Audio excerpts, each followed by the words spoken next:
My husband has an estate worth $160 million, along with his house, and it will all be passed down to me. We don't have any children, so everything is mine.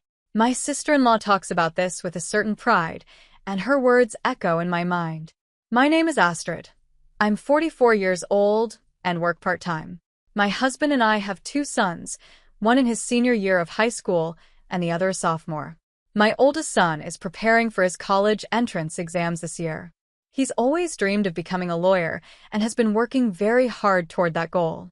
Ever since he was young, my eldest son has wanted to pursue law, probably because of the influence of my older brother, Johan. Johan is a lawyer, and a few years ago, he even started his own law firm, which now has several lawyers working under him. My son grew up admiring my brother's achievements, and he has always been a diligent student, consistently getting excellent grades, even in elementary school. When Johan found out that his nephew wanted to become a lawyer, he was thrilled and gave him a lot of encouragement. My son often tells his uncle, "I'll be a lawyer just like you, uncle." Johan always laughs and replies, "Well, hurry up and become one, so you can follow in my footsteps." Though my brother is married, he and his wife don't have any children. Whenever he visits, he loves spending time with my boys and spoils them. My brother's wife is 10 years younger than him, and she's always been a bit of a difficult person. She never visits our home, and as a result, we don't really have much of a relationship. Johan and I lost our parents when we were young, so when I was getting married, he stepped in as a father figure for me. Shortly after I got married, Johan decided to marry a younger woman. My husband and I were relieved to hear he was getting married, but when we finally met his fiancée, I was shocked by how unhappy she seemed. We expected a cheerful person, excited about her upcoming marriage, but instead, she had a gloomy expression on her face. I tried to be polite and said, "You two make a great couple," but once we were home, I told my husband how puzzled I was by her demeanor. My husband agreed, saying she didn't seem like the most pleasant bride, but he shrugged it off, thinking there was nothing we could do about it. Johan bought a house just before getting married, so my husband and I took our children over to visit and celebrate. The house was absolutely stunning, which didn't surprise me, given Johan's success with his law firm. But when we got there, my sister-in-law was nowhere to be seen. My husband joked with Johan, asking if his wife had already left him. My husband was just teasing, but the look on Johan's face made us both uneasy. Johan explained that whenever something comes up, his wife goes back to her parents' house. That day, she was staying over because it was her mother's birthday. My husband's shoulders slumped, realizing his joke might have been in poor taste. Then, out of nowhere, Johan asked us something that caught us completely off guard. With a serious expression, he said, "If I can't have children, can I adopt one of yours?" I thought he was joking at first, but the look in his eyes told me he was dead serious. I didn't know how to respond, but my husband laughed and said, "Who knows what the future holds? We can talk about it if that time comes. If you really want one of our kids, you're welcome to adopt whichever you like." My husband clearly wasn't taking the request seriously, but I couldn't shake the unease I felt about the idea of adoption and, more importantly, about the state of Johan's marriage. After that, whenever we visited Johan's house or he came to ours, he was always alone. His wife never joined him, and Johan never mentioned her. I chose not to bring it up either. They had been married for over 10 years, and I had nearly forgotten about her. This year, my eldest son got accepted into his dream law school. During a visit to celebrate this achievement, Johan brought up the idea of adoption again. He asked, just as he had before, "Would you consider letting me adopt one of your sons?" He and his wife hadn't been able to have children, so he was revisiting the question. The last time he mentioned it, they had just gotten married, and there didn't seem to be any urgency. But this time, Johan seemed more determined. My husband, still not taking it seriously, replied quickly, "Would you like our eldest son since he wants to be a lawyer?" My husband said it casually, but I was wary. This was a major, life-changing decision for our sons. Although they would be with Johan, their uncle, I couldn't help but worry about how my sister-in-law would treat a child who wasn't biologically hers. I couldn't help but feel uneasy, so I asked my brother, "Is your wife okay with the idea of adopting one of my sons?" He replied with a strained smile, "Don't worry about her. We've already talked it over." While it was somewhat reassuring to know they had discussed it, I still couldn't make a decision right away. I decided it would be best to talk it over with my two sons first. They were old enough to have a say in such a major decision, so I wanted to make sure they were comfortable with whatever choice we made. We didn't go any further with the conversation that day, but just a few days later, I received an urgent call from my brother's law firm. They told me that he had collapsed. I rushed to the hospital, where I found some of the staff from his law firm waiting, looking extremely worried. They explained that my brother had suffered a stroke while at work and had lost consciousness.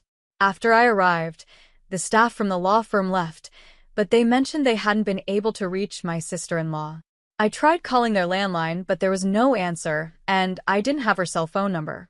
My husband and our younger son arrived at the hospital later, but despite our efforts, we still couldn't get in touch with my sister-in-law. Eventually, my younger son found my brother's smartphone among his belongings. We unlocked it and managed to find her number. When I called using his phone, she answered with a sharp tone. "I told you not to call me again. I'll sue you." She was yelling so angrily that I could barely get a word in. Finally, I managed to say, "It's Astrid, Johan's sister." My brother collapsed and was brought to the hospital. Her tone instantly changed when she realized it was me. "Oh, I'm so sorry. I thought it was Johan. Did you say he collapsed?" I explained his condition and told her which hospital he was in, but her response shocked me. She said, "I can't come to the hospital right now. I have things to do. But please let me know if anything changes." And then she hung up.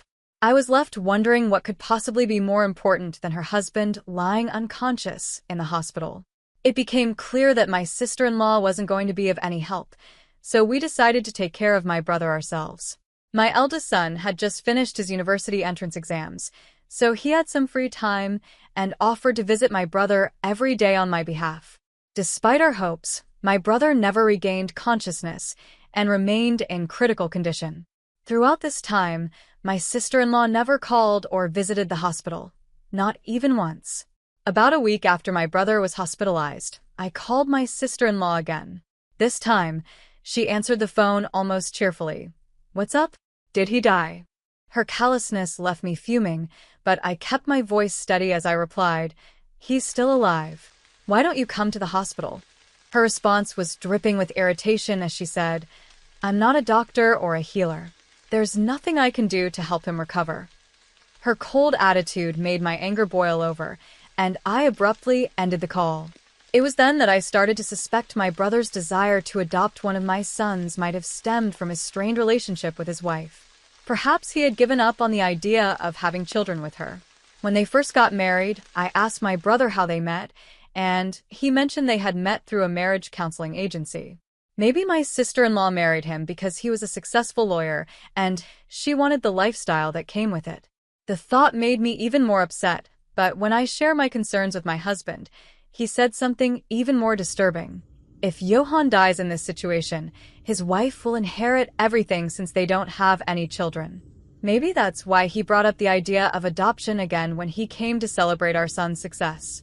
I couldn't shake the feeling that I should have made a decision back then, but now it was too late. After my brother's visit, I casually mentioned the adoption idea to my sons. To my surprise, my younger son was open to it. Unlike his older brother, he didn't have any specific goals in mind and seemed to think that being adopted by Johan might offer him an easy life. I had expected my eldest son, who admired Johan so much, to be the one interested in adoption. But his response caught me off guard. "I don't want to be adopted. As the eldest son, I want to take care of you and Dad." His words filled me with joy, but I also knew deep down that if anyone should be adopted by Johan, it should be my eldest son, who shared his passion for law. Despite my conflicted feelings, there was nothing I could do. My brother remained unconscious, and I couldn't finalize the adoption on his behalf. I didn't want any part of my brother's inheritance, but I also didn't want my sister-in-law, who seemed to be eagerly awaiting his death, to receive a penny of it. All I could do was hope for my brother's recovery, but sadly, he never woke up. He passed away a few days later, and I had no choice but to inform my sister-in-law. When I called to tell her the news, she responded with an unsettling cheerfulness. "Oh, that's unfortunate. What about the funeral?" I was taken aback by her lack of emotion as she added, "You can handle everything. Just don't make me a pallbearer. I don't want to deal with any of the formalities." I was on the verge of losing my temper, but before I could say anything, she quickly hung up. In the end, my husband and I had to plan the funeral ourselves. The staff from my brother's law firm were incredibly helpful, assisting us in many ways. My husband was also worried about the future of the firm, but it turned out my brother had already made arrangements for its management. Although he was the firm's representative lawyer, he had entrusted the firm's day-to-day operations to someone else, ensuring its continued success even after his passing. The law firm, which my brother had put so much faith in, would continue operating smoothly as a corporation, even after his passing. The turnout at his funeral was overwhelming. So many people attended that the wreaths couldn't all fit in the hall. It was a powerful reminder of how respected and loved my brother was. My sons also helped out during the funeral, but I noticed that my second son seemed particularly frustrated when he saw the prominent figures in attendance, presidents of major corporations, politicians, and other influential people. He mumbled to himself, "I should have been adopted. I didn't realize how incredible Uncle was." Both my husband and I could understand his regret, as he had missed out on an opportunity he hadn't fully appreciated before. As I served as a pallbearer, I noticed that no one asked about my sister-in-law's absence. It was as though no one even knew she existed. My brother and his wife had never had a wedding. They had only gone on a honeymoon, so perhaps even some relatives hadn't been aware of their marriage. As I reflected on the situation, I couldn't help but wish that my brother had never married her. What was the point of a wife who didn't even attend her husband's funeral? I also regretted not allowing my brother to adopt my second son sooner, fearing that my sister-in-law would now claim everything my brother had worked for.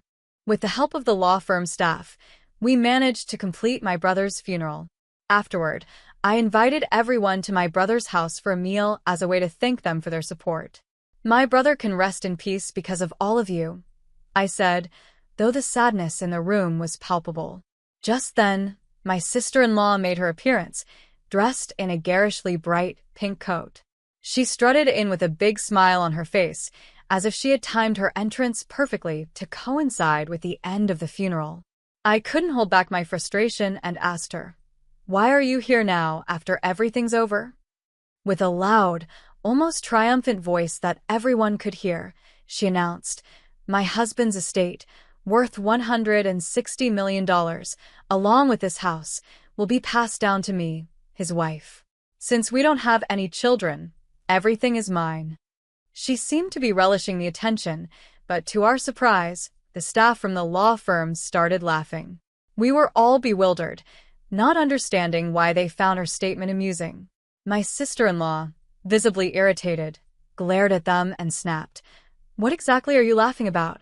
You're so rude." One of the lawyers, still smirking, responded calmly, "We all know that you're officially divorced.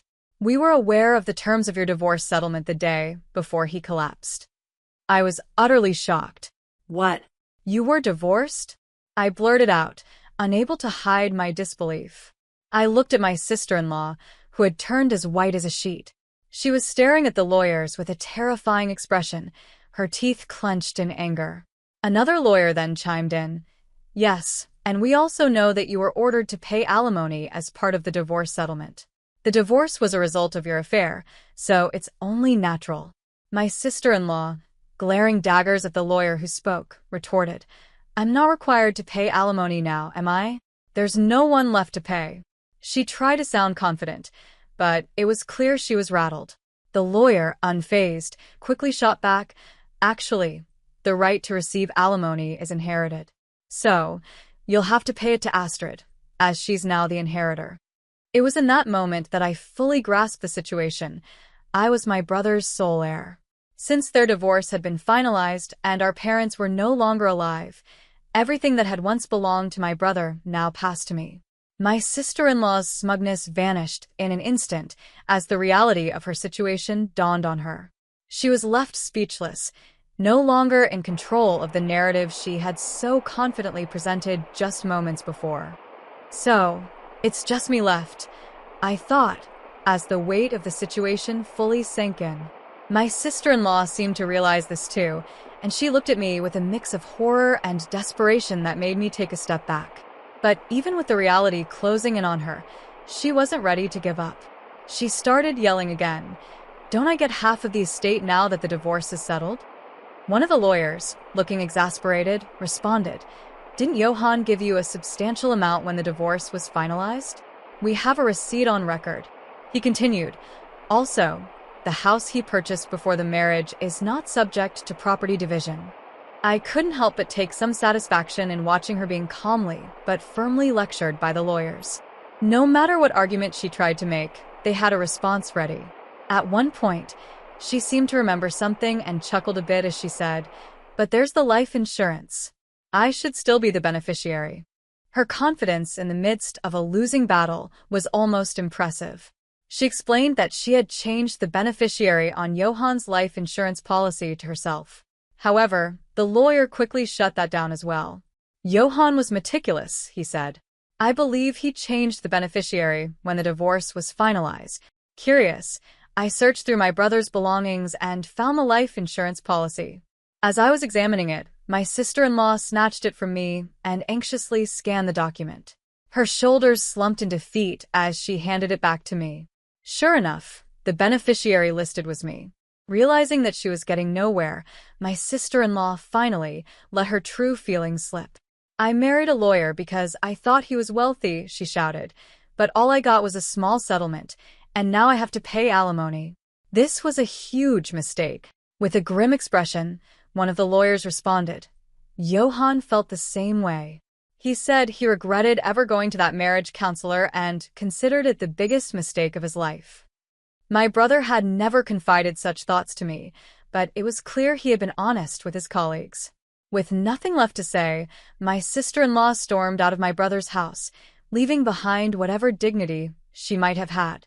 In the days that followed, she was obligated to pay alimony in installments, but without a job, she was unable to do so. Desperate, she started looking for work, but her lack of experience and serious work ethic led her to quit every job almost immediately. She eventually re-registered with a marriage counseling agency in search of another wealthy man, hoping to make quick money by any means necessary. Her scheming didn't go unnoticed. She found a wealthy man and managed to swindle him out of some money, claiming she needed it for their marriage. However, the man quickly caught on to her deceit and reported her to the police. She was arrested for marriage fraud, and the lawyer from my brother's firm informed me of her fate. "To be honest, no alimony was ever paid to you," the lawyer admitted when I went to discuss the situation. He added, "Now that she's been apprehended, it's unlikely that you'll see any alimony payments in the foreseeable future." Alimony wasn't something I was particularly interested in anyway. What mattered more to me was seeing her face the consequences of her actions. I believed my brother would have wanted the same. I urged the police to investigate her thoroughly and to charge her with any other crimes they could uncover, so she would face the full weight of the law. After unexpectedly inheriting my brother's estate, my family moved into the house he had left behind. My husband and sons were thrilled to finally live in such a large, beautiful home after years of living in a cramped apartment. My eldest son threw himself into his law studies with even more determination, inspired by the events he had witnessed and the arguments between the lawyers and my sister-in-law. He admired the way they handled the situation and longed to become a great lawyer like his uncle, even though he was never formally adopted. As for my second son, he was the only one who seemed a bit disappointed. To be honest, he confessed with a half-joking smile, "I wish Uncle had adopted me so I could have inherited everything."